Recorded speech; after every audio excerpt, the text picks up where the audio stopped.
16 ғасырдың 30 жылдары Моғолстан, Шайбани және Ноғайлы елдері Тоғым басқарған Қазақ хандығына қарсы әскери одақ құрды. Содан 1537 жылдың жаз айында одақтастардың әскері қазақ ұлысына бір уақытта 3 бағыттан соққы жасады. Қазақ жасақтары барлық бағытта жау тарапынан жойқын шабуылдарға ұшырап, ойсырай жеңілді. Тоғым хан мен 37 қазақ сұлтаны Моғолстан ханы Рашидпен болған қиян-кескі шайқаста қаза тапты. Осы соғыс кезінде көптеген қазақ сұлтандары қырғынға ұшырады. Бұрынғы Қасым ұлысының ұлан-байтақ жерін көрші елдер бөлшектеп басып алды. Хандықтың Ұлытауға дейінгі батыс бөлігі Ноғайлы еліне қарай бастады. Сырдың жоғарғы және орта ағысындағы аймақтар Шайбан билігіне өтті. Ал Балқашқа дейінгі жетісу жерлерін Моғолстан ханы Рашид басып алды. Солтүстік пен шығыс аймақтарға ойрат тайпалары мен сібірліктер орнықты. Осылайша Қасымның өлімінен кейінгі Жәнібек ұрпақтарының таққа таласы һәм шектен тыс ашкөздігі қазақ хандарының ұлы даладағы бар билігінен айырылуына алып келді. 1538-1540 жылдары Ноғай ордасының бас биі Шейдақтың ұйымдастыруымен Қасым ханның ұлы жас Хақназар сұлтан Дешті Қыпшақтың ханы болып сайланады. Бізге белгілі деректерде Хақназардың мұндай қиын кезеңде қалай хан болғаны жайлы егжей-тегжейлі ақпарат жоқ. Бірақ Хақназардың хан атануына Ноғай билері ықпал еткені анық. Себебі Ноғай биі Шейдақ дәл сол жылы Мәскеуге жазған хатында «Шурина своего, хан Булат Салтана, царем его чиню» деп жазады. Тарихшы Трипавлов өзінің еңбегінде аталмыш деректі талдай отырып былай жазады: «Царевич хан Булат неизвестен по другим источникам, но можно определить, кто из султанов оказался достаточно близким к верхушке мангытов, чтобы те доверяли ему престол. Это Хақназар, чье имя, экзотичное для московских переводчиков, имело близкое арабское написание с хан Булат». Бұған қоса, Мәскеу аудармашылары хан болатын сұлтан деген тіркесті хан Болат деп түсінген болуы мүмкін. Сондықтан жоғарыдағы деректе Хақназар емес, хан Болат деп аталса керек. Хақназар таққа отырған кезеңде Ноғай ордасы мен қазақ хандығы арасында соғыс қимылдары уақытша тоқтайды. 20-30 жылғы азамат соғысы кезінде Хақназар сұлтан өзге Қасым ұлдарымен бірге Ноғай билерінің жағында еді. Ал 1537 жылы анти-қазақ коалициясының әскері қазақ ұлысына басып кіріп, қазақ елі мен көптеген қазақ сұлтандарын жаппай қырғынға ұшыратқанда, Хақназар сұлтан Ноғайлы елінің жағында шайқасты. Ал Тоғым хан мен басқа да қазақ сұлтандарының қазасынан кейін Ноғай биі Шейдақ өзге қазақ ұлыстарын бір орталыққа біріктіру үшін жас Хақназарды хан етіп, Тоғым ханның ықпалында болған қазақ руларын Ноғайлы еліне қосып алады. Яғни бұл кезеңде ұрысқан ұрпақтарына бағынышты рулар мен едіге ұрпақтарына бағынған рулардың бір шаңырақтың астына бірігу науқаны жүреді. Бұл үлкен мемлекеттік құрылымның басында хан мен Беклербек тұрды. Әрине, Ноғай ордасында Хақназар сөз жүзінде ғана хан болды. Ал бар билік Беклербек Шейдақтың қолында тұғын. Шейдақ биге Хақназар тек өзге қазақ ұлыстары мен Дешті Қыпшақ тайпаларын бір мемлекетке біріктіру үшін ғана керек еді. Ұлы Қасым ханның ұлы Хақназарды бұндай жағдай қанағаттандырмады.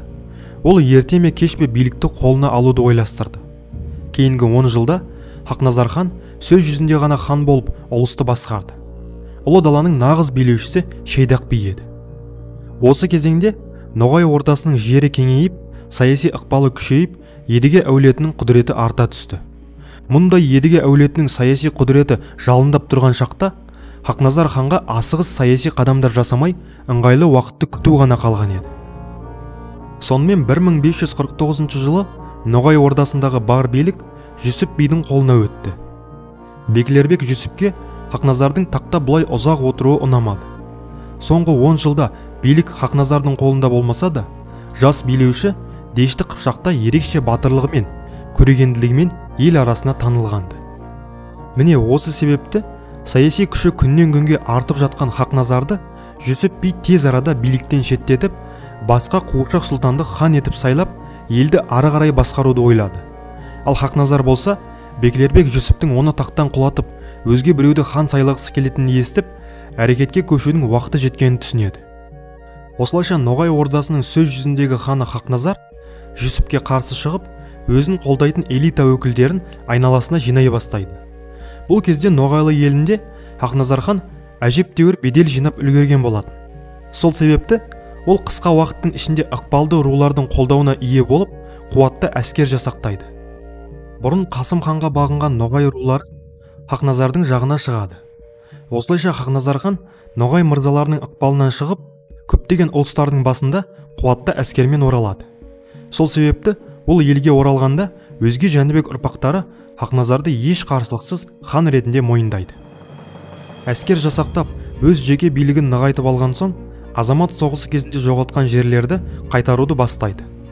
16 ғасырдың 50 жылдарында Хақназардың билігін шығыс Ноғайлы елінің билері мойындайды. Олардың жаздық жайылымдары Ембі мен Жайықтың арасында болса, қыстаулары Сырдың төменгі ағысында еді. Міне сондықтан олар қазақ ханына тәуелді болды. Хақназар олардың қыстауларын кез келген уақытта жайратып сала алатын мүмкіндігі бар еді. Осылайша 1560-1570 жылдары Хақназар хан шығыс Дешті Қыпшақты қайта біріктіріп, бұрынғы қазақ ұлысын қалпына келтіреді. Бірақ Хақназар ханға бұл жерлер аздық етті. Ол Ноғай мен Сібір хандықтарына қарайтын ұлыс тайпаларды өз хандығына қосқысы келді. Осы себепті 1568 жылы Хақназар батыс Ноғайларға қарсы соғыс ашады. Алайда Ноғай биі Дінахмет орыс патшасы Иван IV Грознойдан көмек сұрап үлгереді. Оған дейін Ноғай мырзалары орыс әскерінен бірнеше ірі шайқаста жеңіліс тауып, Мәскеудің бодандығын қабылдаған болатын. Иван Грознойды қазақ патшасы Хақназардың күшеюі қатты алаңдатты. Сондықтан ол Ноғайлыға көмекке шабуылдаушы жасақ аттандырды. Иван патша қазақ хандығының күшеюінен қатты сескенді. Өйткені Хақназар хан Сібір жерлері мен Қажы Тарханды жаулап алатын болса, оның ендігі мақсаты Қазан болатын еді. Ал Қазанды алатын болса, ары қарай әскерін Мәскеуге жылжытуы заңды еді. Орыс патшасы осыдан қорықты. Сол үшін Дінахмет биге мылтықпен қаруланған арнайы жасақты көмекке жіберді. Осы көмектің арқасында Ноғай билері Қажы Тарханды әзер дегенде қорғап қалды. Хақназар хан кішігірім шығынға ұшырап, Еділге дейін жетті. Сол жылы дәл Қажы Тарханның түбінде қыстап шықты. Қазақ ханының жорықтары Ноғайлар мен оның одақтасы Сібір ханы Көшімнің аса алаңдаушылығын туғызды. Бұл уақытта Сібір ханы Көшім де, Ноғай биі Дінахмет те Мәскеу патшасының боданы саналды. Көшім ханның 1570 жылы Иван Грознойдың елшісіне берген жауабында қазақ патшасына қарсы әскер беруін сұрап, егер әскер бермесе қазақ ханы Сібірді жаулап алатынын және Иван IV-ге салық төлеу тоқтайтынын айтады. Көшім өзінің бұл жауабында ақ патша мен қазақ патшасын бір-біріне қарсы қоюға тырысып бағады. Шынымен де ол кезеңде қазақ хандығы халықаралық аренада Мәскеудің қарсыласы ретінде саналды.